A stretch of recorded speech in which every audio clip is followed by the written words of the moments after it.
So hello जवाजो, कैसे हैं आप सभी। वेलकम टू जवाज batch and welcome to mark booster और welcome to the third lecture of class 10 maths first chapter real number का पहला चैप्टर।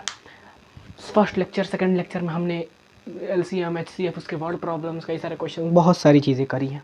उम्मीद है आपने सारी डीपीपी भी कर ली होगी।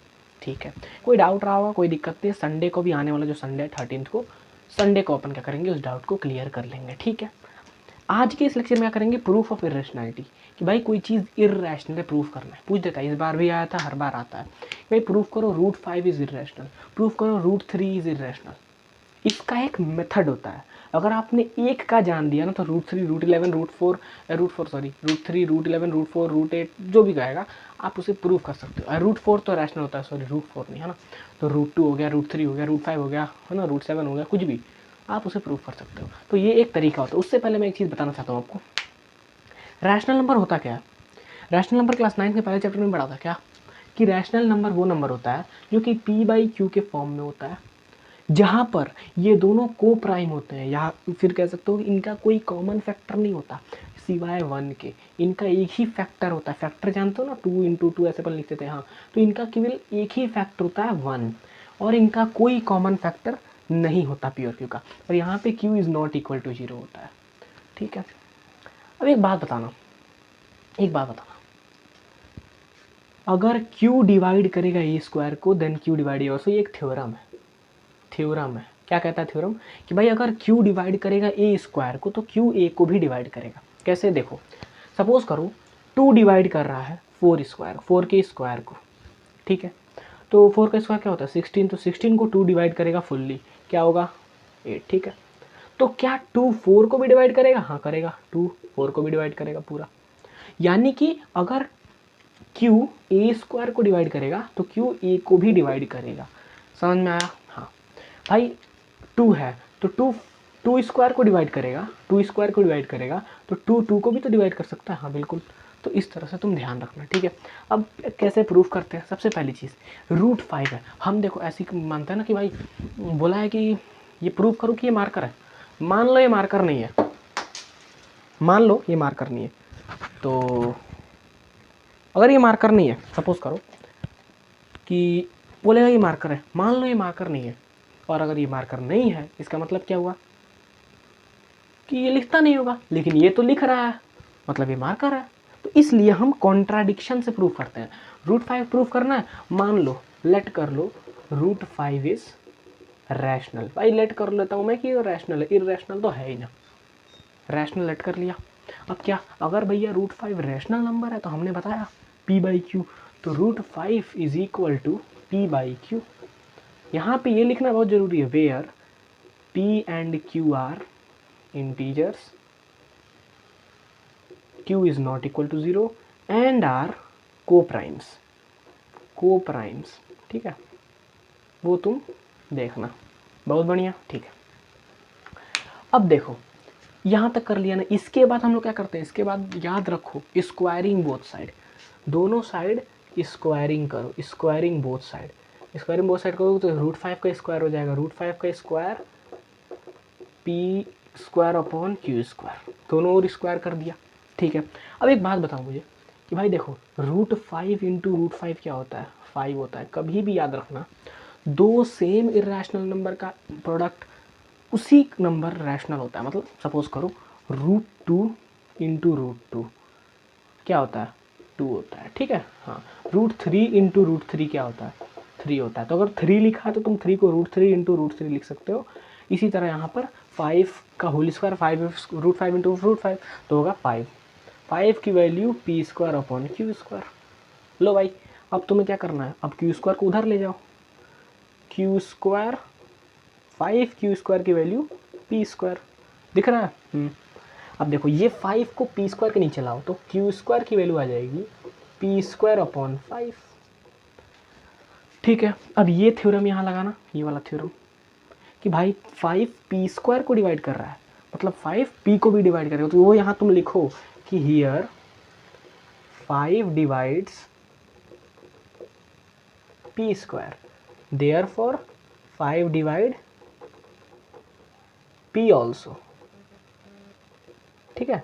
तो 5p को भी डिवाइड करेगा, तो इसको इक्वेशन नंबर 1 मान लो। अच्छा भाई 4/2 क्या होता है, 2 होता है ना। उसी तरह p/5 लेट कर लो, p/5 जो है आपका कोई n है, देयरफॉर p की वैल्यू 5n। तुम पुट करोगे, क्या पुट करोगे, p की वैल्यू 5n कहाँ पर, यहाँ पर पुट कर दो। p = 5n पुट किया 1 में पुट करो।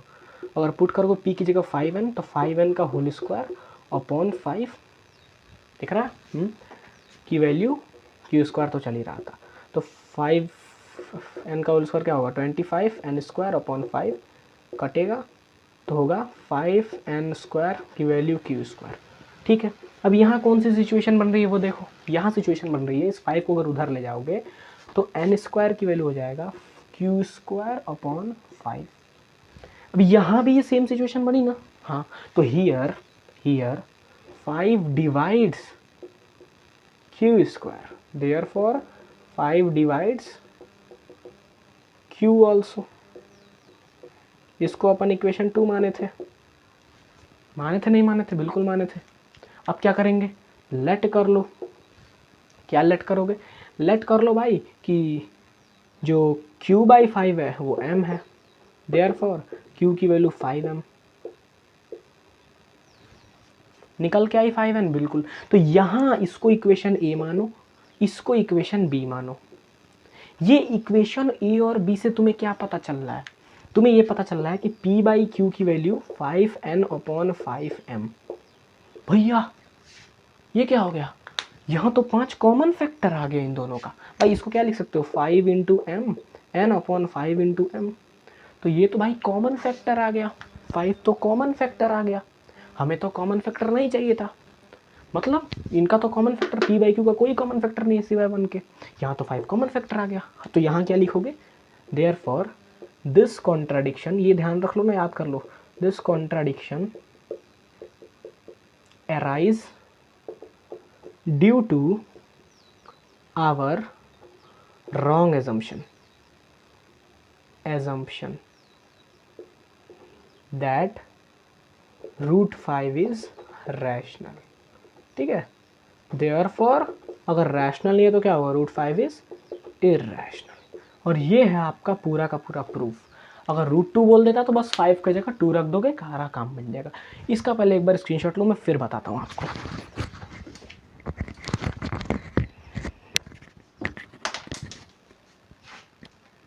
ले लिया स्क्रीनशॉट, ले लिया, ठीक है। एक बार फिर समझो, √5 को इर्रेशनल प्रूव करना था। हमने क्या करा, हमने कहा लेट कर लो भाई रैशनल है। हम तो मान ही नहीं रहे कि ये मार्कर है, लेट कर लो कि ये मार्कर नहीं है ना, लेट कर लो ये कोई लकड़ी है, ठीक है, मार्कर नहीं है, लकड़ी है।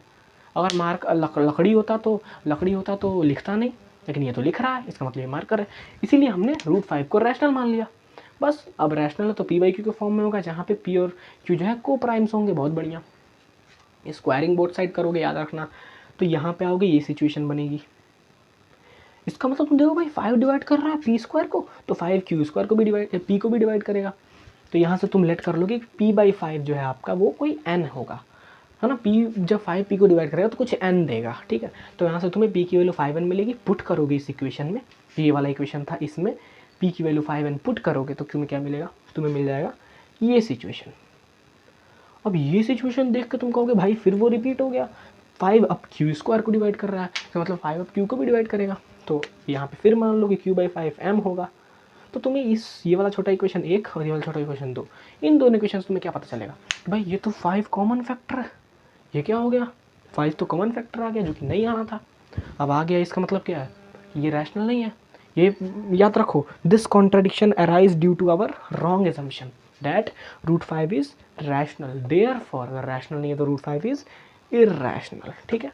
अब इस पर कुछ थोड़ा सा और लेवल के क्वेश्चन आते हैं, वो मैं करवाता हूँ, फिर इस चैप्टर को अलविदा बोलेंगे। तो इसको एक बार आप लोग ध्यान से एक बार और देख लो, ठीक है। सो अब हम देखते हैं इस पे आधारित कुछ क्वेश्चंस, रूट इरेशनल प्रूफ करने पे आधारित कुछ क्वेश्चन जो CBSE पूछता है लगातार, वो हम देखते हैं, ठीक है। उससे पहले मुझे तुम्हें एक चीज़ बताना है, क्या, देखो रैशनल नंबर को रैशनल नंबर से चाहे मल्टीप्लाई करो, चाहे इंटू करो, डिवाइड करो, चाहे प्लस करो, चाहे माइनस करो, आंसर बाद में रैशनल ही मिलेगा। जैसे 2 को 2 से डिवाइड करो, इंटू करो, प्लस करो, माइनस करो, आंसर लास्ट में कोई रैशनल नंबर ही मिलेगा। समझ रहे हो? हाँ, सपोज करो rational number P by Q होता था भैया, पी बाई क्यू होता था, लेकिन ये हमें तो बस केवल 2, ये 2 रैशनल थोड़ी है। कैसे रैशनल नहीं भाई? 2 के नीचे 1 नहीं लिख सकते हो क्या? बिल्कुल लिख सकते हैं। ठीक है, एक और चीज़, रैशनल नंबर को चाहे मल्टीप्लाई करो, डिवाइड करो, प्लस करो, माइनस करो, किससे? इर्रैशनल के साथ, तो लास्ट में आपको इर्रैशनल ही देगा। मेन चीज़ आपका काम है इसका पहले वाले का, वो ध्यान रखना। ठीक है, अब इधर आओ, ऐसा क्वेश्चन देगा कि 3 + 2√5 इर्रैशनल है, प्रूव करो। और गिवन क्या है? गिवन है √5 एक इर्रैशनल नंबर है। कैसे प्रूव करोगे? सबसे पहले मैं तो मान ही नहीं रहा कि ये पेन है, ये मार्कर है, मुझे नहीं मान रहा, मैं मान रहा है कोई लकड़ी का टुकड़ा है। तो इसी तरह मैं मान रहा हूँ, लेट कर लो √3 + 3, एनसीईआरटी का क्वेश्चन याद रखना, 2√5 इज रैशनल। रैशनल मान लोगे? अब बस भाई, रैशनल है तो 3 + 2√5 की जो वैल्यू होगी वो होगी p/q। वो लिख दोगे where p and q are integer and q is not equal to 0 and here are coprimes. ये 3 चीज़ लिख दोगे यहाँ पर। ठीक है, अब क्या? अब ये देखो, 3 को उधर भेजोगे तो क्या होगा?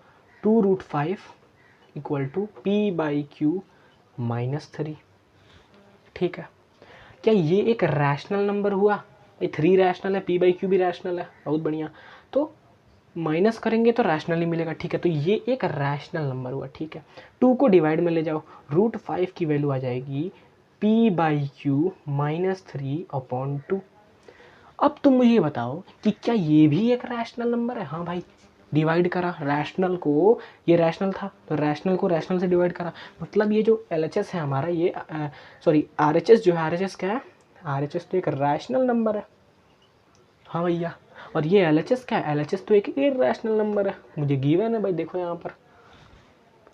इसका मतलब ये contradiction arise due to our wrong assumption that ये इज इरैशनल, देयरफॉर ये इज इरैशनल। ठीक है, यहाँ पे तुम लिख दोगे here LHS is not equal to RHS। भाई रैशनल इरैशनल कभी बराबर नहीं हो सकते, ये रैशनल ये इरैशनल कभी बराबर नहीं हो सकते। इज नॉट इक्वल टू, ये नॉट इक्वल टू का साइन होता है। ठीक है, तो प्रूव हो गया। ठीक है, इधर आओ, एक ऐसा देता है, ये भी सिंपल है।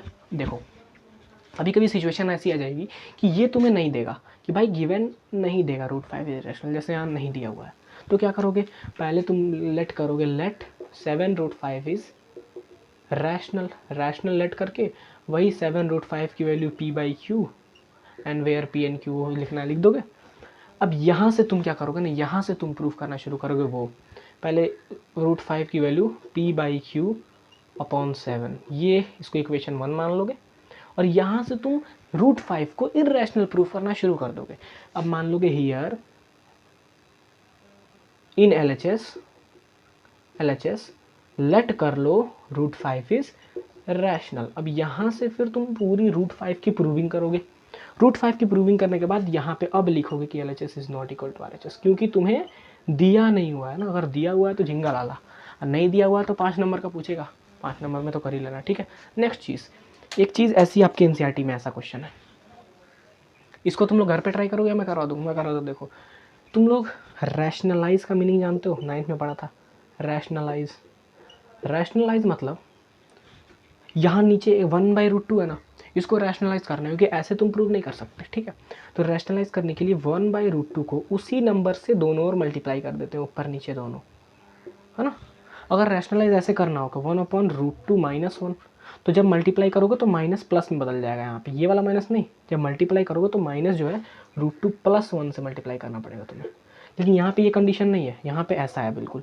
तो इसे तुम करके, तो आंसर क्या आएगा? √2 मैंने अभी बताया था कि √2 × √2 क्या होता है? 2 होता है। अब इसको तुम्हें क्या करना है? इरैशनल प्रूफ करना है। कर नहीं लोगे भाई, इक्वल टू p/q, है ना। अब ये 2 उधर ले जाओगे तो √2 की वैल्यू आ जाएगी p/q × 2।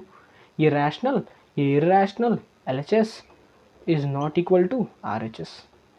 डन हो गया, डन हो गया जी, डन हो गया। बहुत आसान है, बहुत सिंपल चीज़ है, कोई मुश्किल हार्ड कुछ ऐसा नहीं है। नहीं है। तो आपकी जो एनसीईआरटी है ना पूरी ख़त्म हो गई।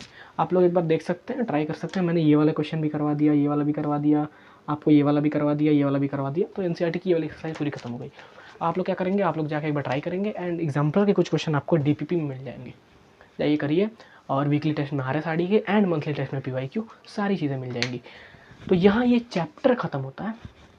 जो मैंने मेथड बताया उस तरह से रैशनैलिटी प्रूफ करना, बहुत चीज़ें डन हो जाएंगी सारी चीज़ें, ठीक है। तो यहाँ पे चैप्टर खत्म होता है, यहाँ पे लेक्चर खत्म होता है। Thank you very much. DPP तुरंत मिल जाएगी, अभी जाओ, अभी तुम्हें मिलेगी DPP #3 मैथ की, उसे तुम सॉल्व कर लेना, डन हो जाएगी सारी चीज़ें।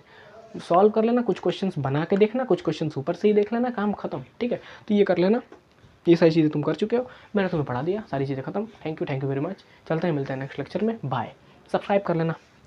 मेन चीज़ क्या है, मेन चीज़ ये है कि अगर जुड़ना है जबास बैच में तो सब्सक्राइब इज़ वेरी इंपॉर्टेंट, ठीक है। तो सब्सक्राइब कर लेना। चलते हैं, थैंक यू, बाय